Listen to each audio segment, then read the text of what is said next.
Hello, അപ്പോൾ നമുക്ക് ഇന്നത്തെ ഈ ഒരു അടിപൊളി ഡിസൈൻ എങ്ങനെ വരയ്ക്കാൻ നോക്കിയാലോ. അപ്പോൾ അതിനായിട്ട് ആദ്യം ഒരു സ്പൈറൽ വരച്ച് കൊടുക്കാം കേട്ടോ. എന്നിട്ട് അതുമ്പോൾ ഇതുപോലെയുള്ള ഹംസ് വരച്ച് കൊടുക്കുകയാണ് ചെയ്യുന്നത്. അപ്പോൾ കുറച്ച് ഹൈറ്റിൽ തന്നെ വരച്ച് കൊടുക്കാനായിട്ട് നോക്കണം. കുറച്ച് ഹൈറ്റിലും അതേപോലെ തന്നെ ഒരേ ലെവലിലേക്ക് വരച്ച് കൊടുക്കാനായിട്ട് നോക്കണം കേട്ടോ. അതിനുശേഷം അതിൻ്റെ മേലെ ഇതുപോലെയുള്ള പെറ്റൽസാണ് കേട്ടോ വരച്ച് കൊടുക്കുന്നത്. ഇതേ പെറ്റൽസ് വരക്കണമെന്നൊന്നുമില്ല, നിങ്ങൾക്ക് ഇഷ്ടമുള്ള ഷേപ്പ് പെറ്റൽസ് വരച്ച് കൊടുക്കാം കേട്ടോ. അപ്പോൾ ഇപ്രാവശ്യം പുറത്തുനിന്നുള്ള ഒരു ലൈറ്റ് കുറവായതുകൊണ്ട് തന്നെ വീഡിയോക്ക് കുറച്ച് ക്ലാരിറ്റി കുറവുണ്ട്. അപ്പം മഴക്കാറും കാര്യങ്ങളൊക്കെ ആയിട്ട് കുറച്ച് ലൈറ്റിൻ്റെ പ്രശ്നമുണ്ട്, അതാണ് വീഡിയോക്ക് ക്ലാരിറ്റി കുറവായിട്ടുള്ളത്. അപ്പോൾ അതാ നമ്മൾ വരച്ച പെറ്റൽസിൻ്റെ ഉള്ളിലൊക്കെ ഇതുപോലുള്ളൊരു ഷെയ്ഡിങ് ആണ് കേട്ടോ കൊടുക്കുന്നത്. ആദ്യം ഷെയ്ഡിങ് കൊടുത്തിട്ട് വേണം കേട്ടോ പെറ്റൽസ് ബോൾഡാക്കാൻ വേണ്ടിയിട്ട്. അപ്പോൾ ഷെയ്ഡിങ്ങൊക്കെ കൊടുക്കൽ കഴിഞ്ഞിട്ടുണ്ട്. ഷെയ്ഡ് ചെയ്യൽ കഴിഞ്ഞതിന് ശേഷം പെറ്റൽസ് ഇതുപോലെ ബോൾഡ് ചെയ്ത് കൊടുക്കുകയാണ് കേട്ടോ ചെയ്യുന്നത്. അപ്പോൾ നമ്മുടെ പെറ്റലിൻ്റെ ആ താഴെ ഭാഗം വെറും ലൈറ്റായിട്ട് കൊടുത്തിട്ട് അതിൻ്റെ ഇപ്പോൾ വരക്കുന്ന ഒരു ഭാഗമല്ലേ അവിടെ വേണം ബോൾഡാക്കി കൊടുക്കാൻ വേണ്ടിയിട്ട്. അതായത് പെറ്റലിൻ്റെ ഈ ഒരു ഭാഗത്ത് മേലെ ഭാഗത്തായിട്ട് ബോൾഡാക്കി കൊടുക്കുക. അപ്പോൾ അതിൻ്റെ താഴെ ഭാഗത്ത് അത് പെറ്റൽ നമ്മൾ താഴ്ന്ന് വരക്കില്ല, അവിടെ വളരെ തിന്നായിട്ട് വേണം കേട്ടോ കൊടുക്കാൻ വേണ്ടിയിട്ട്. നമ്മൾ ആദ്യം വരച്ച ഔട്ട്ലൈനിൻ്റെ അവിടെ വെറുതെ ടച്ച് ചെയ്യുന്ന രീതിയിൽ വരച്ചു കൊടുത്താൽ മതി. അതിനുശേഷം അതിൻ്റെ മേലായിട്ട് സ്പൈറൽ വരച്ചിട്ട് ഹംസ് വരക്കുകയാണ് ചെയ്യുന്നത്. അതിൻ്റെ ഇപ്പുറത്തും സ്പൈറൽ വരച്ചിട്ട് ഹംസ് വരക്കുകയാണ് ചെയ്യുന്നത്.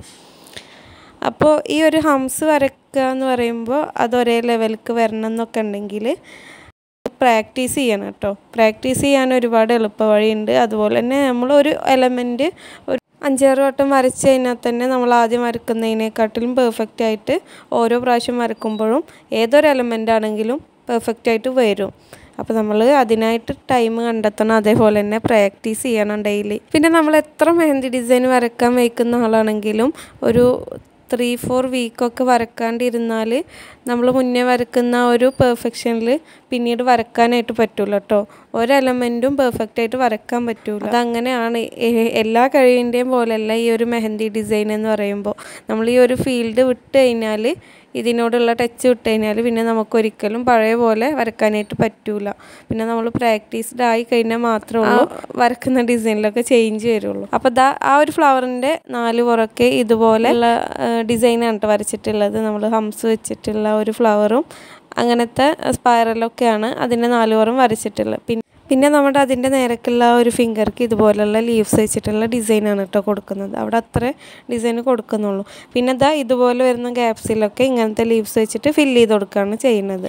പിന്നെ ഡിസൈന് ഭംഗി കിട്ടണമെന്നുണ്ടെങ്കിലും ഇങ്ങനത്തെ ചെറിയ എലമെൻസുകളൊക്കെ ആഡ് ചെയ്ത് കൊടുക്കണം കേട്ടോ, എങ്കിലാണ് ഡിസൈന് കംപ്ലീറ്റ് ആവുള്ളൂ. എല്ലാ ഡിസൈനും ഇതുപോലെയാണെന്ന് പറയുന്നില്ല.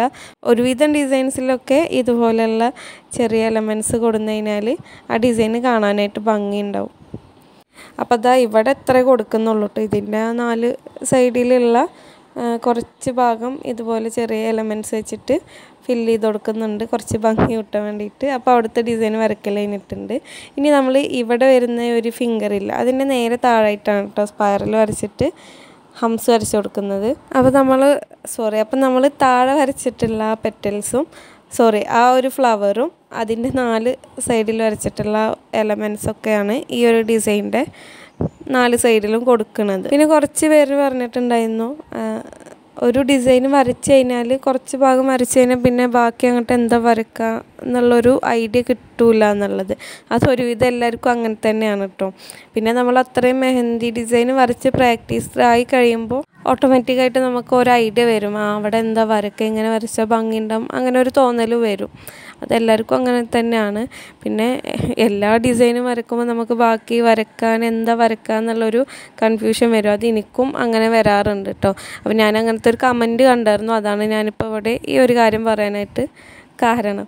പിന്നെ നമ്മൾ താഴെ വരച്ച അതേ സെയിം എലമെൻറ്റ്സും സെയിം ഡിസൈൻ തന്നെയാണല്ലോ ഇവിടെ വരക്കുന്നത്. അപ്പോൾ അതിനെക്കുറിച്ചിട്ട് ഡീറ്റെയിൽ ആയിട്ടൊന്നും പറയാനില്ല. അതാണ് കുറച്ച് പേരുടെ ഡൗട്ട്സ് ഇവിടെ ഇടുന്നത് കേട്ടോ. അപ്പോൾ വീഡിയോ ലാഗ് ആവണമെന്നുണ്ടെങ്കിൽ നിങ്ങൾ കമൻ്റായിട്ട് അറിയിക്കുക. അപ്പോൾ ഞാൻ ഇതിലും കുറച്ച് സ്പീഡാക്കിയിട്ട് ചെയ്യാം. പിന്നെയെന്ന് പറയുമ്പോൾ സ്പീഡാക്കി ചെയ്യുമ്പോൾ അതിനെക്കുറിച്ചിട്ട് ഡീറ്റെയിൽ ആയിട്ട് പറയാനുള്ള ഒരു ഇത് കിട്ടാറില്ല. അപ്പോൾ എനിക്ക് തോന്നി ഏറ്റവും ബെറ്റർ ഇതുപോലെ സ്പീഡ് കുറച്ചിട്ട് അതിനെക്കുറിച്ച് ഡീറ്റെയിലായി പറഞ്ഞു തരാണ് നല്ലതെന്ന് തോന്നിയോണ്ടാണ് ഞാനിപ്പോൾ കുറച്ച് ആയിട്ട് വീഡിയോസ് കുറച്ച് ലാഗായിട്ട് ഇടുന്നത് കേട്ടോ.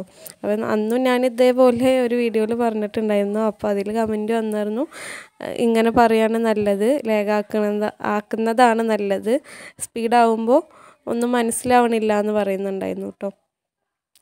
താഴെ വരച്ച അതേ സെയിം ഡിസൈൻ തന്നെയല്ല, അതിനെക്കുറിച്ച് കൂടുതലായിട്ട് പറയാനൊന്നുമില്ല. പിന്നെ ഇതുപോലെ ഗ്യാപ്സ് വരുന്നിടത്തൊക്കെ ഇങ്ങനത്തെ ലീവ്സ് വെച്ചിട്ട് ഫില്ല് ചെയ്ത് കൊടുക്കണം കേട്ടോ.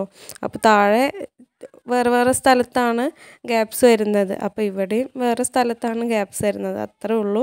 അപ്പോൾ ഇങ്ങനെ ഗ്യാപ്സ് വരുന്നിടത്ത് ഇതുപോലെയുള്ള ചെറിയ എലമെൻറ്റ്സ് വെച്ചിട്ട് ഫില്ല് ചെയ്ത് കൊടുക്കാനായിട്ട് നോക്കുക. അപ്പോൾ ഡിസൈനിന് കൂടുതൽ ഭംഗി കിട്ടും. അപ്പോൾ അത് അവിടുത്തെ ഡിസൈനും ഏകദേശം വരക്കൽ കഴിഞ്ഞിട്ടുണ്ട്. ഇനി നമുക്ക് ഫിംഗറിലുള്ള ഡിസൈൻ കൊടുക്കാം കേട്ടോ.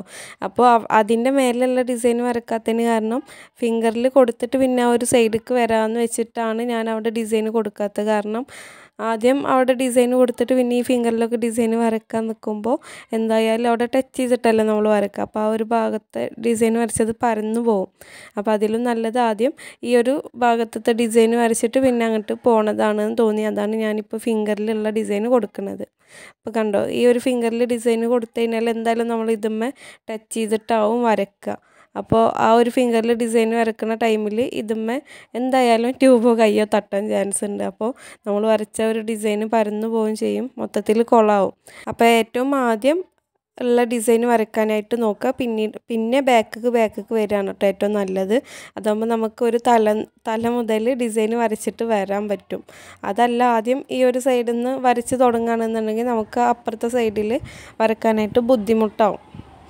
അപ്പോൾ ആ ഫിംഗറിൽ കൊടുത്ത ഡിസൈന് നേരെ താഴേക്കും കൊടുക്കുന്നുണ്ട് കേട്ടോ. സംഭവം ഇത് ഈ വീഡിയോയിൽ കാണുന്നതിനേക്കാൾ ഭംഗി നേരിട്ട് കാണാനായിരുന്നു. അപ്പോൾ ഇതിൻ്റെ ഒരു ഫൈനൽ ലുക്ക് ഞാൻ എന്തായാലും വീഡിയോൻ്റെ ലാസ്റ്റ് കൊടുക്കുക. അത്രയും ഭംഗി ഉണ്ടായിരുന്നു ഈ ഒരു ഡിസൈൻ കാണാനായിട്ട്.